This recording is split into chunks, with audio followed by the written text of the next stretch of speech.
দর্শক সহকর্মী মাহফুজ কামাল রয়েছেন এই মুহূর্তে শাহবাগে, জেনে আসবো সবশেষ খবর।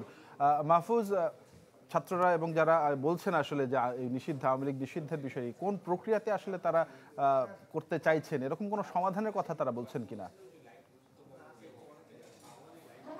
শাহবাগ কিন্তু একটি গুরুত্বপূর্ণ জায়গা এবং এখানে অনেকগুলো সড়কের মিলনস্থল। এই জায়গাটিতে শনিবার রাত থেকে আমরা যতটুকু জানতে পেরেছি, জুলাই আহত যারা হয়েছেন তাদের পক্ষ থেকে তিনটি দাবিতে এখানে অবস্থান কর্মসূচি পালন করা হচ্ছে।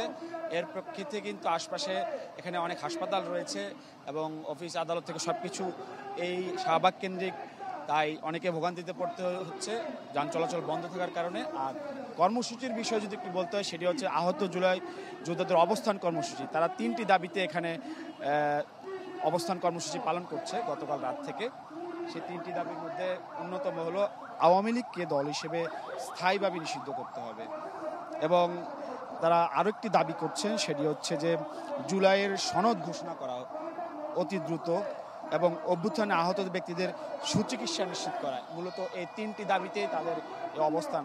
যারা এই জুলাই অভ্যুত্থানে আহত হয়েছেন তাদের পক্ষ থেকে এই অবস্থান কর্মসূচি পালন করা হয়েছে, এবং আমরা দেখছি যে একটি ছোট মঞ্চ তৈরি করা হয়েছে। এখানে আহতদের অনেকে এসে অবস্থান করছেন এবং তারা বক্তব্য দিচ্ছেন। আমরা একটু সরাসরি সেখানে যাই, সেখানে গিয়ে একটু তাদের বক্তব্য শোনার চেষ্টা করি যে তারা কি বলছেন,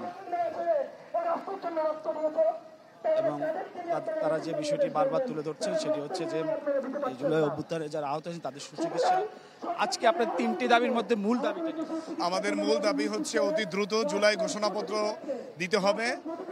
2 নম্বরে হচ্ছে আমাদের রাষ্ট্রীয় ভাতার ব্যবস্থা করতে হবে, সেটা দ্রুত চালু করতে হবে।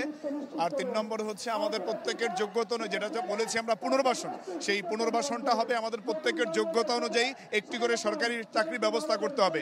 আমরা এখানে সুস্পষ্টভাবে বলতে চাই, 1971 সালে মুক্তিযোদ্ধাদেরকে সুবিধা দেওয়া হয়েছে, তাদের সন্তানদেরকে চাকরি দেওয়া হয়েছে, তাদের নাতিপুতিদেরকে চাকরি দেওয়া হয়েছে, তাদের ছাত্রীদেরকেও চাকরি দেওয়া হয়েছে।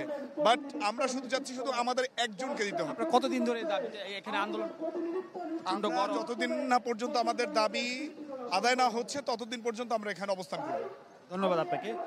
তারা যেটি বলছিলেন, যতদিন না পর্যন্ত দাবি আদায় হবে ততদিন পর্যন্ত তারা এখানে অবস্থান কর্মসূচি পালন করবে। মূলত এখানে জুলাই আগস্ট অভ্যুত্থানে যারা আহত হয়েছেন সে আহতরা এই জায়গাটিতে অবস্থান কর্মসূচি। জি মাহফুজ, ধন্যবাদ আপনাকে আমাদের সঙ্গে যুক্ত হওয়ার জন্য। সহকর্মী মাহফুজ কামাল জানাচ্ছিলেন রাজধানীর শাহবাগ থেকে, সেখানে জুলাই গণ অভ্যুত্থানে আহতরা অবস্থান করছেন, আওয়ামী লীগকে চিরতরে নিষিদ্ধের তারা দাবি জানাচ্ছেন।